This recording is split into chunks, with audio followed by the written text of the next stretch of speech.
드리븐 디렉터 인장규입니다. 요즘 이재명 후보가 이 메가시티를 완전히 장악하려고 하는, 그러니까 전국을 메가시티 권역으로 완전히 확정적으로 할 수 있는 그런 방향의 정책을 구상하는 거 아닌가라는 생각이 들 만큼 요 며칠 동안 이 수도라는 단어가 굉장히 많이 나왔습니다.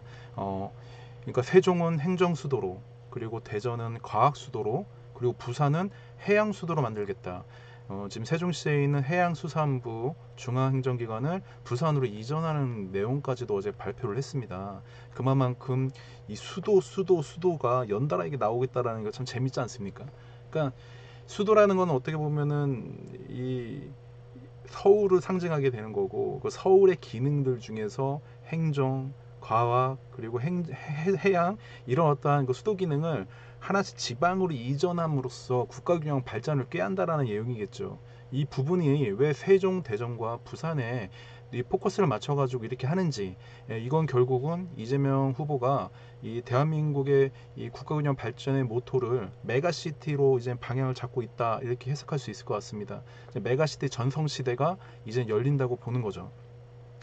그러니까 그제 이제 세종과 대전을 행정수도, 과학수도로 만든다는 내용을 했었고, 그 다음에 이제 이 부산을 해양수도로 만들어야겠다 이렇게 얘기를 했는데, 이 부분에 대해서 이제 보면 이렇습니다. 이제 이재명 후보의 이게 페이스북을 보면 불경 메가시티를 대한민국 해양수도로 만들겠다. 그래서 부산, 울산, 경남 대한민국 산업의 중심인 수출 강국 대한민국 신장이었다. 부울경은. 근데 최근에 이 부분이 굉장히 중대한 기로에 서게 된다라는 위기의식 발언을 얘기합니다. 얘기는 그거죠. 수도권에 집중되고 있는 인구 집중 현상, 산업 전환의 도전. 그러니까 지금 기존의 전통적인 1차, 2차, 3차 산업이 4차 첨단 산업으로 전환되고 있다는 겁니다. 이런 상황에서 이 양질의 일자리가 지방에서 없어지고 있고, 그것들 때문에 청년들이 이 수도권으로 이탈하고 있다라는 내용들을 하고 있는 거죠. 그래서 기존에 있던 이 인구가 많았던 이 부산, 부울경 이런 데에서 인구가 청년층이 계속 급속도로 이게 줄고 있다는 내용을 얘기하고 있는 겁니다. 그래서 일자리는 사라지고 기회를 잃은 청년들은 떠나고 있다. 제조업 기반이 흔들리면서 지역 상가의 불은 꺼지고 있다. 이런 내용을 얘기하면서 결국 지방의 이제 활력으로서 생존 방향으로서 이 산업의 기틀을 만들어야 된다라는 내용들을 이렇게 얘기하고 있는 거죠. 그래서 이 부울경 이 지역을 앞으로 향후 글로벌 물류와 산업 중심의 해양 수도로 만들겠다. 이런 내용을 이제 얘기를 하고 있는 겁니다. 그래서 이를 위해서 미래 산업 전환에 대한 과감한 투자 및 해양수산부 이전, 또 30분 내 이 생활권을 구축한다라는 건 이제 철도로 놓는다, 이 교통망을 이제 확고하게 만든다는 얘기겠죠. 이만큼 이제 부산이 지금 인구 부분이 타격을 입고 있다는 내용들을 언급하면서 이제 이런 내용들을 발언하고 있는 겁니다. 자, 이 부분에 대해서 얘기를 한번 해보겠습니다. 지금 이제 세종, 대전을 행정수도, 과학수도로 만든다라는 것은 이제 충청 메가시티 권역에 있는 내용을 얘기하는 거죠. 그리고 지금 부울경 메가시티의 부산이 내다가 해양수도를 만들겠다라는 내용을 얘기하고 있죠. 이 맥락을 이제 좀 살펴보면 부산의 경우에는 2015년도 경에 인구가 351만 명이었습니다.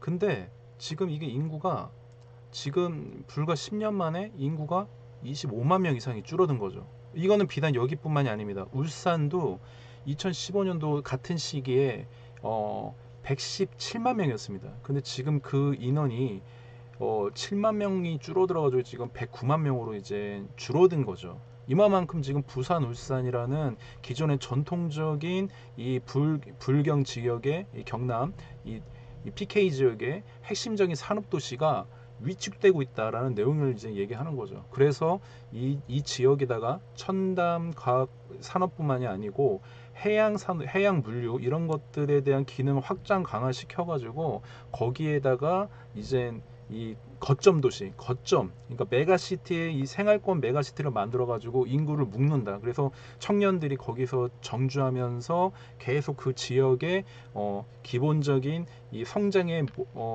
자양분이 될 수 있도록 잡기 위해서는 양질의 일자리를 부울경 지역에 만들어야 된다는 내용이죠. 이건 똑같이 이제 충청 메가시티인 대전, 세종, 충남, 충북도 그대로 연동된 이야기입니다. 대전이 지금 이제 과학수도를 좀 지향하고 있는데 여기도 지금 인구가 2015년도 당시에 거의 150만 명이 넘었어요. 151만 명 가까이 됐는데 이 인구가 많이 물론 이 부분에 대해서는 이제 세종시로 유출된 부분도 없지 않아 있지만 어쨌든 이 대전에 있는 청년 인구들도 역시 수도권으로 빠지고 있다라는 내용들은 우리들이 잘 알고 있는 내용입니다. 그래서 대전 세종에다가는 행정 수도 과학수도를 만들고 이 부산에는 해양 수도를 만들므로써 이렇게 만든다는 거죠. 이제 이런 식으로 해가지고 지금 메가시티는 충청권, 또 불경 메가시티, 그리고 대구 경북 메가시티, 그리고 밑에 있는 호남 지역을 이제 메가시티로 잡는 거죠. 이렇게 해서 인구를 대략적으로 500만 명 정도로 일정한 권역을 만들어가지고 이 경제 생태계를 만들고 그 경제 권역을 통해서 인구가 이 줄어드는 것들을 방어하겠다라는 거죠. 어차피 인구 줄어드는 거는 어쩔 수 없는 현실인데 그거를 최대한 막을 수 있는 방법이 바로 이 메가시티 정책이라는 겁니다. 그 부분에서 이제 이재명 대표가 후보가 이 메가시티 전성시대를 확고부동하게 하나씩 이제 얘기를 하고 있는 것이고 지금은 충청 메가시티와 불경 메가시티 얘기가 나왔습니다. 향후는 이제 대구 규모 메가시티와 이제 호남 메가시티 이런 내용들을 이제 얘기를 하게 될 겁니다. 이 메가시티라는 것이 이렇게 중요한 거는 결국은 인구 소멸 지방 인구 감소 지방 소멸이라는 이 대한민국의 이 처해 있는 가장 큰 이 사회적 위기 부분을 어떻게 돌파하고 하느냐 이 부분에 대한 해결책으로서 이 메가시티 정책이 이제 현실화되고 있는데 기존에 이제 불경 메가시티는 진행이 되다가 좀 이렇게 좌절을 맛봤죠. 그 이후에 지금 충청 메가시티 부분에서 충청광역연합이든지 대전, 충남 행정통합이든지 이런 이야기들이 계속 나오고 있는 상황입니다. 이런 것들은 결국은 이거 지방 정부도 위기의식을 느끼는 거죠. 하나의 단위된 일정화되어 있는 단일화되어 있는 어떠한 경제의 공동체를 만들어내지 못하면 인구는 가면 갈수록 쪼그라들고 그것이 곧 지방 정부의 큰 위기로 도래된다 이런 내용입니다. 그래서 지금 중앙 정부 또 이제 대통령으로서 이제 행정부 수반이 되고자 하는 이 대권 후보들은 결국은 이 메가시티와 관련되어 있는 얘기를 하지 않을 수가 없습니다. 뭐 오세훈 서울시장, 유정복 인천시장 그리고 이 대구 경북에 있는 그런 홍준표 시장이나 또 이철이 그 경북도지사나 이철우 경북도지사나 이런 이제 광역단체의 지도자들은 결국 이 메가시티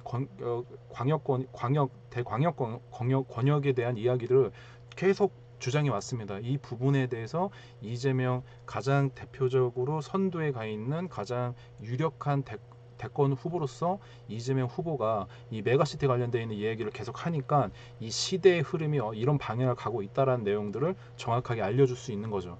이 인구와 관련되어 있는 것을 저는 인구 전쟁이라는 표현을 쓸 만큼 앞으로 인구를 어떻게 이 지역사회에서 방어하느냐 저는 이것이 굉장히 이 지방정부의 가장 중요한 맥락이라고 생각합니다. 그래서 저는 인구 전쟁은 앞으로 올 수밖에 없는 것이고 그것이 곧 지방정부의 숙명이고 향후 인구 전쟁을 어떻게 방어하고 이길 수 있는지 결국 이거는 양질의 일자리, 양질의 주거단지 그리고 교육, 대학, 또 문화, 또 병원 이런 기반 시설들을 모두 다 이제 통과라는 문제들입니다. 도시의 문제가 단순하게 하나로 해결되는 부분이 아니고 종합적으로 그런 것들을 설계해서 어떻게 살기 좋은 도시, 살기 좋은 고장, 살기 좋은 우리 마을을 만들어내느냐 이것이 결국은 흐름 중에 가장 중요한 맥락이라고 볼 수 있습니다. 앞으로도 저는 이 인구와 관련되어 있는 문제를 포커스로 잡아가지고 이 메가시티, 행정통합, 이 시대에 맞는 어쩔 수 없이 갈 수밖에 없는 미래에 대해서 리더들이 어떻게 반응하고 어떻게 정책을 짜는지에 대해서 관심을 갖고 계속 따라가 보려고 하겠습니다. 자, 그러면 앞으로도 계속 지켜봐 주시면 감사하겠습니다.